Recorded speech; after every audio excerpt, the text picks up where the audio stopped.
Welcome to another episode of Fill in the Blank Podcast. I'm here with Tashawn. Come on down. What's up? Tashawn, we're talking about cryptozoology. What is cryptozoology? The study of kryptonite. Monsters are real, mate. Let's just say that. Monsters, man. Bigfoot, Yeti, all that stuff. This is the exact science that tries and looks for those things. So you're saying I could get a job? We have talked about Bigfoot before. You're saying I could get gainfully employed? No. Looking for monsters? I mean, no. This is just like a type of science.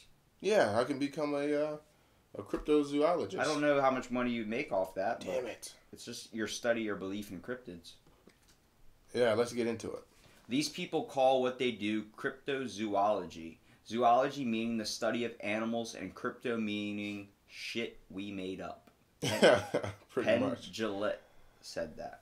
That's hilarious. So cryptozoology is the study of or the belief in cryptids, or species of animals for which no extant evidence of their existence has yet been found or proven, but are believed by some to exist, or species widely believed to be extinct, such as the thylacine or the megalodon. Examples of such animals include Bigfoot, the Loch Ness Monster, Yeti, chupacabra, and other types of extraterrestrial creatures, and sometimes mythical creatures such as dragons or the perfect boy/girlfriend. There has to have been dragons, man. Really, you think dragons were real? How do you know about dragons? Dragons were real. I believe Bigfoot's real. What about the dinosaurs? You telling me that there wasn't a megalodon back then? Yeah, I mean, they just found the dino fish that's 600 million years old. Remember we talked about that before? Yeah. Well, however, some of the more believable former cryptids are not cryptids actually anymore, such as the okapi, the coelacanth. The coelacanth, that is the dino fish that was found 600 million years ago. That was said to be a cryptid. Now it's not a cryptid anymore. So think about Bigfoot. We just haven't discovered Bigfoot. Real. Or the Yeti. Real. Are you kidding me, bro? Giant squid used to be a cryptid. Not anymore. There are also some believable ones which have not been found yet, such as the high-finned sperm whale. What makes the existence of these kinds of animals plausible is the fact that not every organism living on the planet has been recorded by science. Hence, many remote or poorly explored areas such as the Amazon rainforest or the deep ocean could harbor undiscovered species. Deep ocean, man. I mean, we have so much of it, it's not even discovered yet. It's crazy. The term was coined by zoologist Bernard Heuvelmans to characterize the study of hidden animals. However, Heuvelmans attributed its coinage of the term to the late Scottish explorer and adventurer Ivan T. Sanderson. Heuvelmans' 1955 book, On the Track of Unknown Animals, traces the scholarly origins of the discipline to Anthony Cornelius Oedemans and his 1892 study, The Great Sea Serpent, which is obviously probably based on the Loch Ness Monster. So take this into account, Deshaun. There are only 1.8 million species given scientific names, and the number increases by thousands every year. So you're telling me there's only 1.8 million? Discovered so far. And there's billions of different organisms that we haven't even found. We're going to get to it. So if the number increases by thousands every year, scientists range the Earth has a possible total number of 3 to 100 million. Estimates show it might be 9 million. 6.5 on land and 2.5 in the oceans. Man. So we've only discovered 1.8. So there might be a possible 7.5 other or 7.2 other million creatures Just out put there. that into perspective. That's wild. So 6.5 of them are possible on land and 2.5 of them in the ocean. I couldn't even name 50 off the top of my head. But they've discovered 1.8 million already.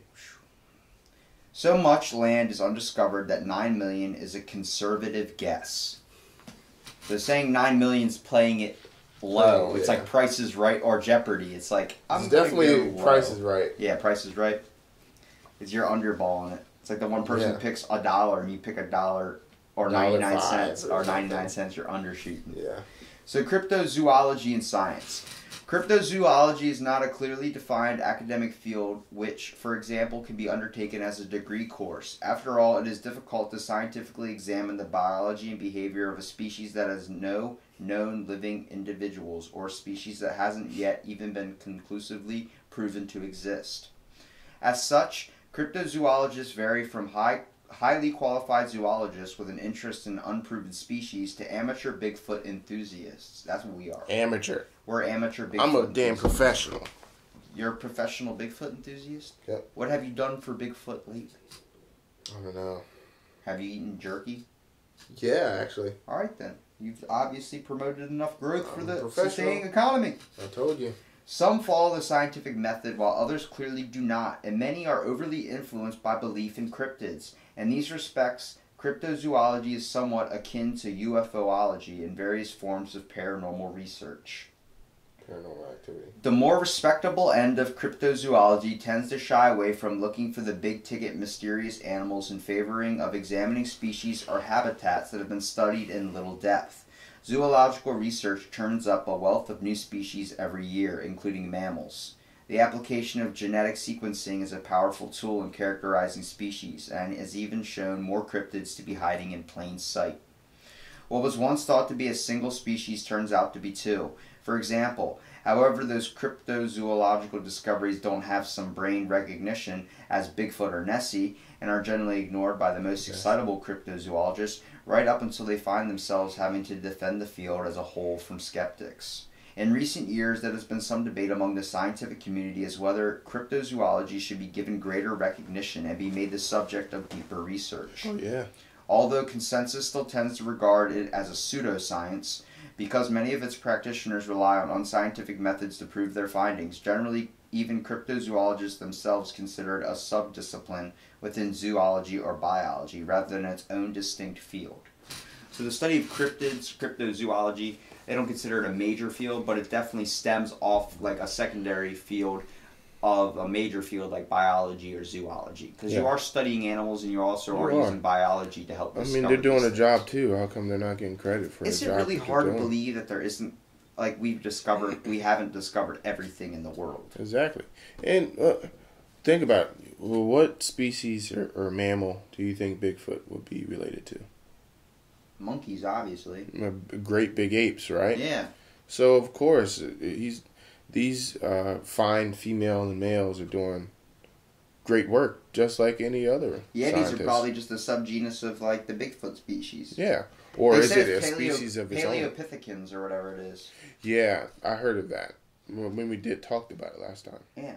Well, one example of a serious scientist investigating cryptozoology is Charles Paxson of the Center for Research into Ecological and Environmental Modeling at St. Andrews University in Scotland.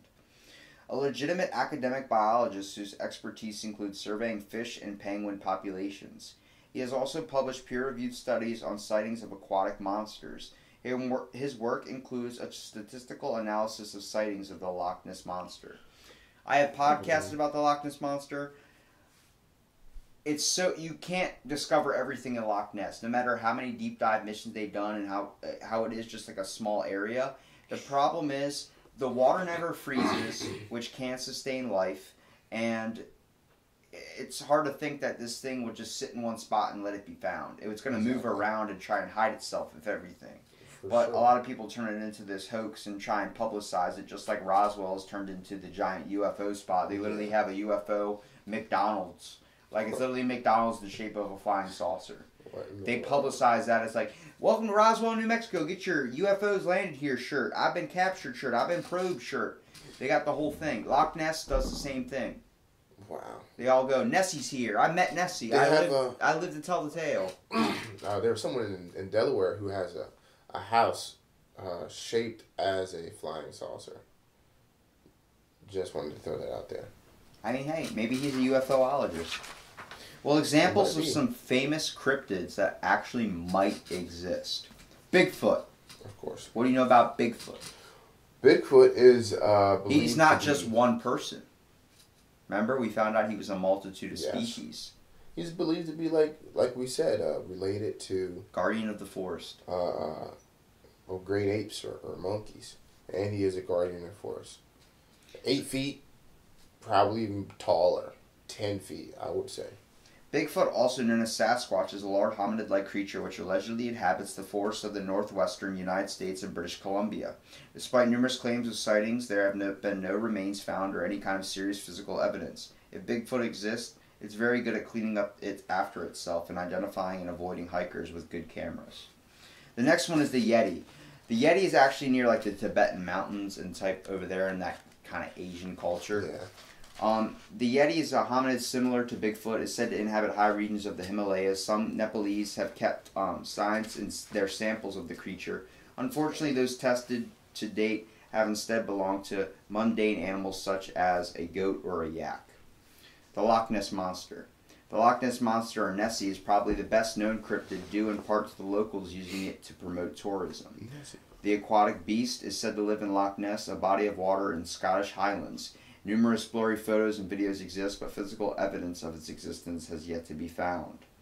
What about the skunk ape? Skunk ape? Yeah. Before we get to the skunk ape, What? Bigfoot. What about him? Truth or myth? Truth. 1,000%. Yeti. Truth or myth? Truth. You believe that there's species out there? Yeah, it's related. He's Bigfoot's cousin, man. Loch Ness Monster. Oh, for sure. If there's giant squid, there's definitely Loch Ness Monster out there. So the skunk ape. The skunk ape is a beast that supposedly resembles an orangutan and is claimed to inhabit the southeastern United States. Its name is based on its appearance and the terrible smell it is claimed to emit. Most sightings occurred in the 1960s and 1970s. In 2000s, photographers of the ape were sent anonymously to the Sarasota Sheriff's Department in Florida. In an accompanying letter, a woman claimed to have taken the photos in her backyard. She went on to describe the ape taking apples from a basket in her yard and said that she thought it was an escaped orangutan. The pictures closely resemble a chimpanzee engaged in a typical chimpanzee behavior known as panthoot, casting a lot of doubt on the claim that pictures are of the skunk ape. Skunk ape, an orangutan that emits a strong smell. So it's what I thought it was. I thought of like the a name stinky literally ape. tells it all. Yeah, of course. Truth or myth? Why not? Let's say truth. The Malawi terror beast. Few cryptids have actually been confirmed to have killed people and still remain unidentified. The Malawi terror beast is one of them. Kill people? Holy shit, it is gnarly as hell. In the year 2003, an unidentified creature attacked and killed 3 people, 2 elderly women and a 3-year-old baby. You gotta look that picture up. While brutally maiming as many as 20 others, some being left permanently disfigured, victims had their skulls crushed, intestines and genitals eaten. Those who survived often lost both hands, feet, ears, and eyes. One woman had her nose and mouth torn off. 4,000 fled their homes to get away from it. Locals believe it had been the ghost of a beast reported to be a rabid hyena that was shot and killed after killing 5 people brutally and wounding several others.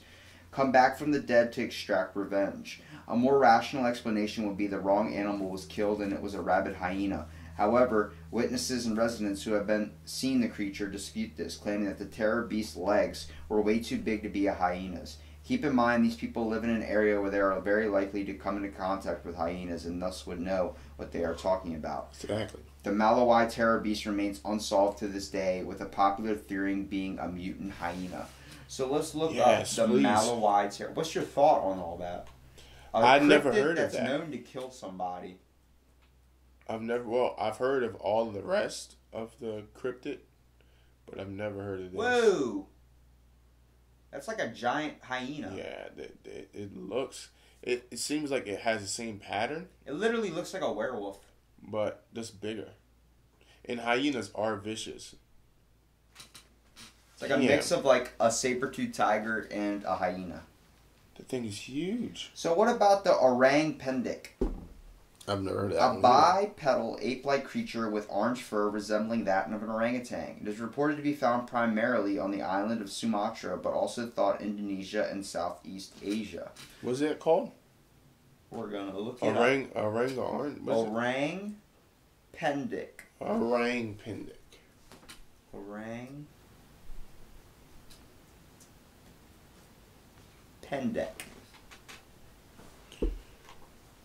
Oh, okay, I have heard of this. I just never knew the name. It's an orange-looking Bigfoot. It actually looks like the monkey that held up the Simba in Lion King. The baboon. Yeah. Just a little bit scarier, a little bit more like... Look at that picture down there. Cave-like. That lady. So that's what it's supposed to look like, huh? I think it's supposed to look more like this. That was just a statue. Almost like a Bigfoot in a way. So examples of non-famous, no longer cryptids. The Australian snub-fin dolphin. Mistakenly clumped into another similar species of dolphin, this turned out to have some differences in skull and fin shape and a third color on its skin. Northern Sierra Madre forest monitor. This species of lizard managed to avoid formal identification until 2010, despite being part of the local indigenous population's regular diet. The Saloa. The Saloa, also known as the spindlehorn or Asian unicorn, is an elusive bovine that lives in the forests of Vietnam and Laos. Asian unicorn. Skulls belonging to the species were seen by scientists in 1992, but no living specimen was seen by a scientist until 2013. So that's one that was a cryptid that became an actual animal now. So it's hard to think. If we have things that were considered cryptids that aren't cryptids anymore. And how many items, sorry, I didn't mean to cut you off. How many items have they found that we've discussed today? 4? The cryptids that we don't know about today? Of the ones that they thought were cryptids, but now they have been discovered. Was it 4 of them? Yeah. Well, you got the Mokele-mbembe. Yeah. And then you got the, what do you call it? Trying to find it. I know they said, I think there was 4 though. Yeah, I think it was 4. So I said that to say this: if they found those 4, right, then there's obviously there have to be more than those 4. Well, like I was telling you before, there's 1.8 million species discovered, or given scientific names. Thousands or more are discovered every year. It's hard to think that there isn't others out there. So I don't know why we call them cryptids. When the okapi, the Mokele-mbembe, and the giant squid. So 3. Oh, it was 3, not 4. Yeah. Okay. So 3 of them have been former cryptids that are not cryptids anymore. And then the other ones that weren't explained in that are less famously known. Those are just the famous cryptids. Exactly. So these are the less famously known ones. The dolphin, the Sierra Madre forest monitor, and the Saloa. It's hard to think that there's not these types of things. I mean, you got Monkey Man, you got all these other types of cryptids, but you only know about the giant ones. And how many? Like Bigfoot, how many did they find that we don't know about? There's so many species still undiscovered. So what do you think about cryptozoology? Do you think that there should be more funding in it and it should actually be considered an academic topic? I definitely think if anybody's looking to adventure out into the world, they should go into the realm of cryptozoology. I'm open to it, dude. Sounds like we need to become professionals. Sounds like we need to take a trip somewhere and start trying to uncover. We should start our own TV show. Let's become cryptozoologists. I'm down. How much do you think it is to join? I don't know. What test would you have to take? Would you have Probably to take like classes? A questionnaire. Are you crazy? Yes. Do you have a lot of money? Yes. Yes. Question mark. Do you have any degrees? No. You're hired. Yes. Will I get to meet Tom Cruise with this Scientology? Maybe Tom he's Cruise doing doesn't believe in crypto. Maybe. Who knows? What's with you and Tom Cruise? He's one of the biggest Scientologists. He probably believes in cryptozoology. If he believes in cryptozoology, I'll apologize. If he believes in Scientology, well, certain shit in Scientology, then why not? Yeah, if he can believe in Scientology, I should be able to believe in cryptozoology. Exactly. So pseudoscience, let's just call it science. Thanks for everyone for listening to this episode of Fill in the Blank podcast. And let's go chase some cryptids. Let's become cryptozoologists.